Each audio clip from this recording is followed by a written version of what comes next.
Friends,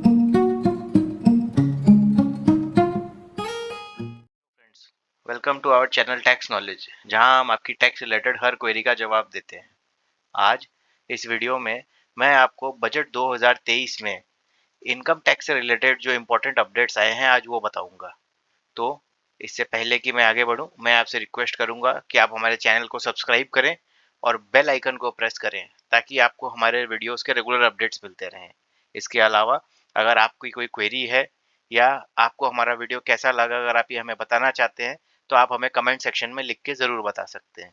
तो आइए दोस्तों, शुरू करते हैं। दोस्तों, जैसा कि हमारे फाइनेंस मिनिस्टर ने अपनी स्पीच में कहा था कि जिसका सबको बहुत बेसब्री से इंतजार था, उसके बारे में मैं आपको बताने जा रही हूँ। जी हाँ, इनकम टैक्स के बारे में। तो इनकम टैक्स में इस बार उन्होंने एक नया कॉन्सेप्ट लाया है। दोस्तों, को पता ही होगा कि आज से 2 साल पहले जब फाइनेंस बिल लाया गया था तो उसमें एक नई टैक्स रेजिम को लाया गया था। उस टैक्स रेजिम को इस फाइनेंस बिल के थ्रू मॉडिफाई किया गया है। अगर हम दोनों टैक्स रेजिम को अगर कंपेयर करें तो आप देख पाएंगे कि पहली जो टैक्स रेजिम थी, नई वाली, उसके हिसाब से 2.5 लाख की इनकम तक आपको कोई टैक्स नहीं था। 2.5 लाख से 5 लाख के बीच में 5% था। 5 लाख एक से 7.5 लाख तक 10%। 7.5 लाख एक से 10 लाख तक 15%। 10 लाख से 12.5 लाख 20%। 12.5 लाख से 15 लाख 25%। और 15 लाख के ऊपर अगर आपकी इनकम होगी तो आपको 30% का टैक्स लगेगा। यानी हर 2.5 लाख के गैप पे 5% से टैक्स बढ़ रहा था। लेकिन अगर आप मेरे पुराने वीडियो में old regime versus new regime को अगर आप देखेंगे तो आपको पता चलेगा कि ये न्यू रेजिम बहुत ही वाहियात स्कीम थी, जिसके अंदर आपको कोई टैक्स का बेनिफिट नहीं हो रहा था। ये चीज गवर्नमेंट को आज 2 साल बाद रियलाइज हुई, तो इन्होंने इस रेजिम को और अट्रैक्टिव करने के लिए इसमें टैक्स के स्लैब्स में कुछ चेंजेस किए। नई रेजिम में जो टैक्स स्लैब है वो है 3 लाख की इनकम तक कोई टैक्स नहीं। 3 लाख से 6 लाख तक 5%। 6 लाख से 9 लाख तक 10%। 9 लाख से 12 लाख तक 15%। 12 लाख से 15 लाख तक 20%। और 15 लाख के ऊपर अगर आपकी इनकम है तो ही आपको 30% लगेगा। का मतलब यहाँ पर जो है टैक्स जो है हर 5% से बढ़ेगा, लेकिन 3 लाख के गैप से। जो रेजिम थी उसमें आपको कोई भी बेनिफिट नहीं मिलता था। इसका मतलब कि आपको चैप्टर 6A का डिडक्शन, 80 CCD2 जो कि एनपीएस बाय एम्प्लॉयर से कनेक्टेड है वो, और 80 JJAA जो कि एम्प्लॉयमेंट ऑफ लेबर को लेके है, उसका डिडक्शन छोड़ के और कोई डिडक्शन नहीं था। आपको एचआरए का डिडक्शन नहीं मिलता था। उसके अलावा सैलरी में अगर आप और कोई भी डिडक्शन लेना चाहते थे वो भी अवेलेबल नहीं था। हाउसिंग लोन के इंटरेस्ट का डिडक्शन नहीं था। एडिशनल डेप्रिसिएशन, फैमिली पेंशन वालों के लिए कोई deduction, scientific research, specified business, मतलब सीधी सी बात अगर मैं करूं तो इसमें आपने जितना पैसा कमाया उसके ऊपर आप सीधा सीधी अपना टैक्स दे दीजिए। तो इसको जब हम पुराने वाले से कंपेयर करते थे, जिसमें कि आपको 80C का भी डिडक्शन था, 80D का भी डिडक्शन था, हाउसिंग लोन का भी डिडक्शन मिलता था, तो उसके मुकाबले में ये स्कीम बहुत ही बेकार थी। इसमें उल्टा टैक्स ज़्यादा ही देना पड़ रहा था। इन न्यू टैक्स रेजिम 2.0, जी हाँ दोस्तों, मैंने इस स्कीम को बोला है 2.0 क्योंकि ये इसका आप एक अपग्रेडेड वर्जन है। इसमें हमारे फाइनेंस मिनिस्टर ने अनाउंस किया है कि इस स्कीम के अंतर्गत आपको सैलरी वाले अगर आप हैं तो आपको 50,000 का स्टैंडर्ड डिडक्शन मिलेगा।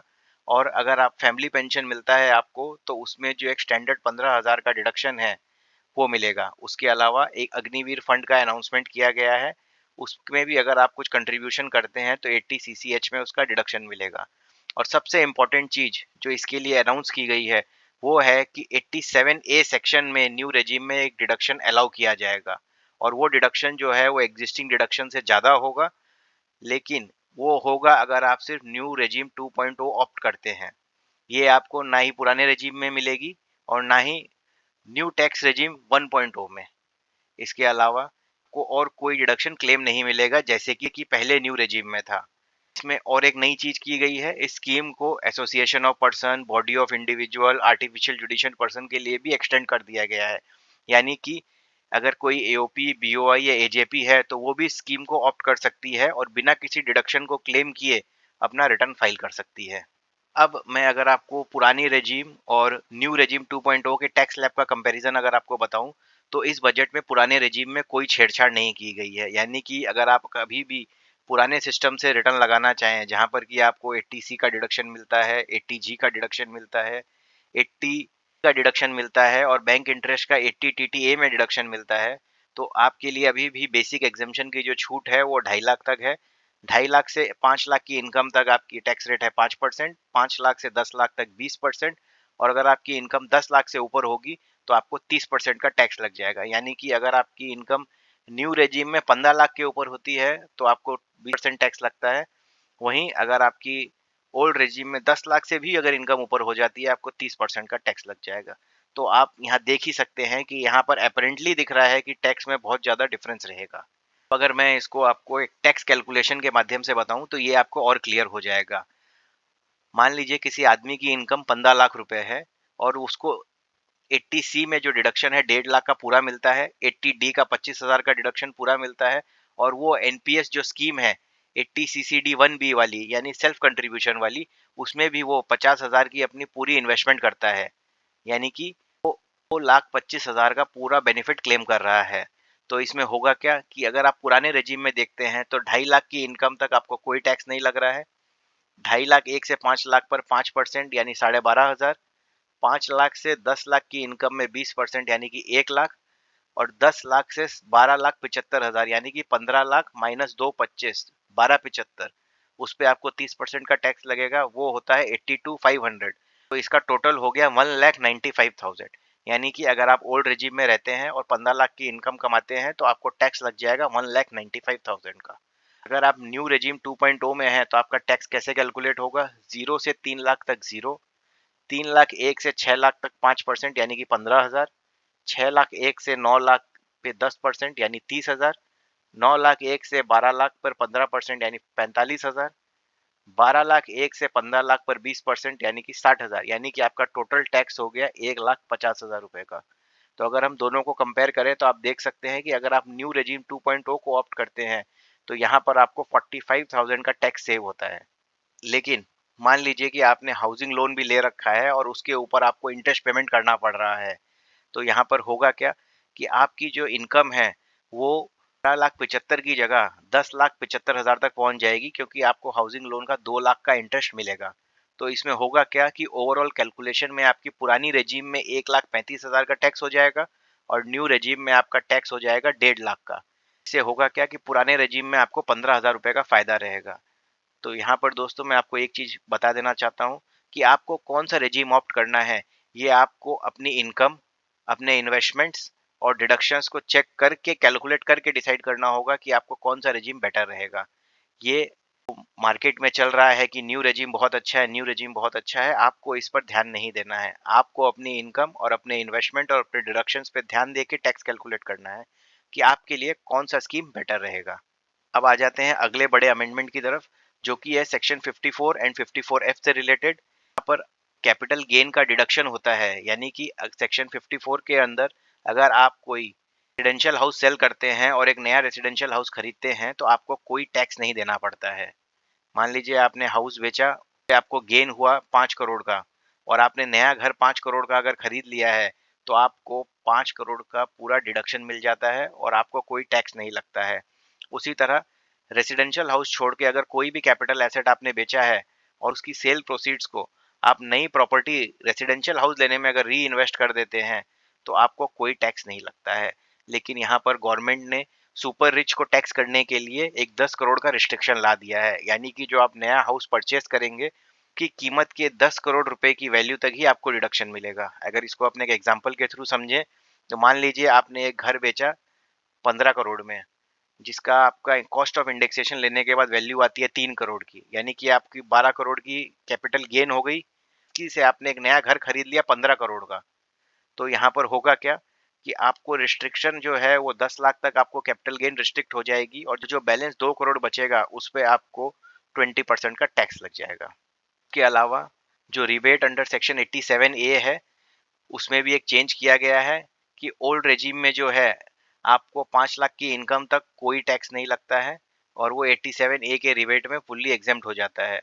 लेकिन न्यू रेजिम में इसको 7 लाख तक कर दिया गया है, यानी कि अगर आपकी इनकम 7 लाख तक होती है तो आपको 87A का रिबेट भी मिलेगा और आपको उसमें टैक्स की सेविंग भी हो जाएगी। यानी कि 7 लाख की अगर आप नॉर्मल इनकम कमाते हैं तो आपको कोई टैक्स नहीं देना पड़ेगा। ये न्यू रेजिम का बहुत बड़ा फायदा है। के अलावा इस बजट में और जो एक इम्पोर्टेंट चेंज लाया गया है वो है प्रिजम्पटिव टैक्सेशन वाले सेक्शन में, जहाँ पर कि अगर आप एक बिजनेस कर रहे हैं और आपकी अगर टर्नओवर 3 करोड़ तक की है, जिसमें कि 95% कंपोनेंट सारे चेक से ट्रांजैक्शन के हैं, तो आप उसमें प्रिजम्पटिव टैक्सेशन यानी कि 6% या 8% ऑफ नेट प्रॉफिट के हिसाब से अपना रिटर्न सबमिट कर सकते हैं। तहत प्रोफेशंस के लिए भी एक लिमिट को जो है 50 लाख से 75 लाख कर दिया गया है। यानी कि अगर आपकी इनकम 75 लाख है तो 44 एडीए सेक्शन में आपके लिए जो मिनिमम प्रॉफिट 50% की है, आप उसको यहाँ पर यूटिलाइज कर सकते हैं। ये एक वेलकम मूव है गवर्नमेंट की तरफ से। चैरिटेबल ट्रस्ट के लिए खैर बहुत सारे अमेंडमेंट्स आए हैं, लेकिन एक जो सबसे इम्पोर्टेंट अमेंडमेंट आया है जो सबको जानना चाहिए वो है कि अगर आप विद इन टाइम अगर डिडक्शंस की डिटेल और रिटर्न फाइल नहीं करते हैं तो आपको 80G का जो डिडक्शन है वो मिलेगा नहीं और ट्रस्ट का रजिस्ट्रेशन भी कैंसिल हो सकता है। तो आपको ध्यान रखना होगा कि आप जहाँ भी डोनेशन दें वो ट्रस्ट टाइमली अपना रिटर्न फाइल करता हो, नहीं तो आपको डिडक्शन भी नहीं मिलेगा और उस ट्रस्ट का रजिस्ट्रेशन भी कैंसिल हो सकता है। कोविड के बाद छोटे बिजनेसेस को बहुत बड़ा इम्पैक्ट हुआ। इस चीज को ध्यान में रखते हुए एमएसएमईज जो हैं, जिसके लिए कि गवर्नमेंट एमएसएमईज जो हैं यानी कि छोटे उद्योगों, गवर्नमेंट का बहुत बड़ा ध्यान था को और सेफगार्ड देने के लिए इनकम टैक्स की सेक्शन 43 बी में एक अमेंडमेंट लाया गया है, जिसके अंतर्गत अगर कोई पार्टी एमएसएमई का ड्यूज एमएसएमई की पेमेंट की ड्यू डेट के अंदर पेमेंट नहीं करता है, यानी कि एमएसएमई एक्ट में एक ड्यू डेट दी गई है 15 दिनों की, और जो कि एक आपस में एग्रीमेंट करके 45 डेज तक एक्सटेंड हो सकती है। अगर उस पीरियड के अंदर एमएसएमई का पेमेंट नहीं करता है तो उसका जो एक्सपेंस है वो पूरा डिसअलाउ हो जाएगा और वो उसको तभी अलाउ होगा जब वो उसका पेमेंट करता है। तो ये बहुत ही एक इम्पोर्टेंट मूव है और बड़ी कंपनियों को अब संभल के रहना होगा छोटे व्यापारियों का पेमेंट रोकने से पहले। इसके अलावा टीडीएस और टीसीएस में भी कुछ चेंजेस आए हैं, जिसमें कि सबसे इम्पोर्टेंट जो चेंजेस हैं वो है कि अगर आप कोई ऑनलाइन गेमिंग साइट यानी कि जैसे विंजो है, ड्रीम इलेवन है, टाइप के जो ऑनलाइन गेमिंग प्लेटफॉर्म है, पोकरबाजी है, वहाँ से आप जो भी जीतेंगे उसके ऊपर आपको 30% का टैक्स लगेगा 194 बीए सेक्शन में, जो कि नया इंट्रोड्यूस किया गया है। कोऑपरेटिव सोसाइटीज जो है वो अपने खर्चों के लिए कैश जो विड्रॉ करती हैं उनके लिए भी जो टीडीएस कटता है कैश विड्रॉल पर, उसकी लिमिट भी 1 करोड़ से बढ़ाकर 3 करोड़ कर दी गई है। इसके अलावा जो लिस्टेड डिबेंचर्स थे, अगर कोई इंटरेस्ट पेमेंट करते थे तो उसके ऊपर कोई टीडीएस डिडक्शन नहीं होता था, इसको भी अब टीडीएस के दायरे में ले आया गया है। इसके अलावा अगर आप कोई फॉरेन पेमेंट्स करते हैं तो पहले जो जिसपे 5% का टीसीएस कटता था उसकी लिमिट बढ़ाकर 20% कर दी गई है। ये आपका एजुकेशन और मेडिकल पर्पस को छोड़ के है। ये मेरे हिसाब से गलत मूव है, क्योंकि मान लीजिए आप किसी को फॉरेन में अगर 10 लाख रुपया भेजते हैं तो आपको 2 लाख रुपया फर्दर टीसीएस के लिए भी डिपॉजिट करना होगा, यानी कि आपको टोटल आउटले होगा 12 लाख का, और पर ये 2 लाख रुपया आपको टैक्स में रिबेट वापस एडजस्टमेंट मिल जाएगा, लेकिन इसके लिए आप जब रिटर्न फाइल करेंगे तब तक का समय आ जाता है। तो ये एक बहुत बड़ा टाइम गैप हो जाता है और एक बहुत बड़ा पेमेंट आपके जेब से निकल जाता है। के अलावा कुछ एक जो और अमेंडमेंट्स प्रपोज किए गए हैं इस बजट में वो है कि इंश्योरेंस पॉलिसीज जिसका कि प्रीमियम सिंगली और इन एग्रीगेट अगर 5 लाख से बेसी होता है, यानी कि अगर आप 1/4/23 के बाद से कोई भी इंश्योरेंस पॉलिसी लेते हैं जिसकी की प्रीमियम 5 लाख है या टोटलिटी में 5 लाख क्रॉस कर रही है, तो जहां पर ये 5 लाख क्रॉस हो जाएगा वहां पर आपको 1010D के अंतर्गत जो इंश्योरेंस पॉलिसी की मेच्योरिटी पे एग्जेम्पशन है वो विड्रॉ हो जाएगा और आपको उस पर टैक्स देना होगा। लेकिन अगर ये डेथ बेनिफिट पे मिलता है तो आपको कोई टैक्स नहीं लगेगा। उसी तरह इंटरेस्ट ऑन हाउसिंग लोन यानी कि हाउस प्रॉपर्टी का जो लोन होता है जिसका इंटरेस्ट का अपने डिडक्शन 24 में लेते हैं, इसके लिए भी एक अमेंडमेंट लाया गया है। इसमें कहा गया है कि अगर आप सेक्शन 24 में किसी इंटरेस्ट का डिडक्शन ऑलरेडी क्लेम कर चुके हैं तो उसका आप प्रॉपर्टी को सेल करते टाइम इंटरेस्ट का बेनिफिट नहीं क्लेम कर सकेंगे कैपिटल गेन के सेक्शन में। उसी तरह इनकम टैक्स की अपील स्टेज में बहुत सारे केसेस आज के दिन भी पेंडिंग पड़े हैं जो कि डिस्पोजल बहुत धीरे हो रहे हैं, तो इनको फास्ट ट्रैक करने के लिए एक और नया पोस्ट क्रिएट किया गया है, और जहां पर कि जॉइंट कमिश्नर रेंज के ऑफिसर्स जो हैं वो भी अब इस टाइप के केस को डील करेंगे एक सर्टेन टैक्स अमाउंट तक। के अलावा एक नया सेक्शन इंट्रोड्यूस किया गया जहां पर कि एक कोऑपरेटिव सोसाइटी 1/4/23 के बाद इनकॉर्पोरेट होने के बाद 31 मार्च 2024 से पहले अगर प्रोडक्शन स्टार्ट कर लेती है तो उसको लाइफ लॉन्ग 15% का टैक्स रेट लगेगा। उसी के अलावा सेक्शन 142A में एक और अमेंडमेंट दिया गया है जहां पर कि एक असेसिंग ऑफिसर को राइट दिया गया है कि वो आपके स्टॉक का वैल्यूएशन किसी कॉस्ट अकाउंटेंट से रेफर करके करवा सकता है। के अलावा सेक्शन 285 बी ए, जहां पर कि फाइनेंशियल इंस्टीट्यूशंस आपके ट्रांजैक्शंस 26 एस में रिपोर्ट करते हैं, उनके ऊपर 5,000 की पेनल्टी है लेट फाइलिंग की। उसके अलावा अगर वो कोई रॉन्ग इन्फॉर्मेशन डालते हैं तो उसके लिए भी उनके ऊपर 5,000 का जुर्माना लगाया गया है।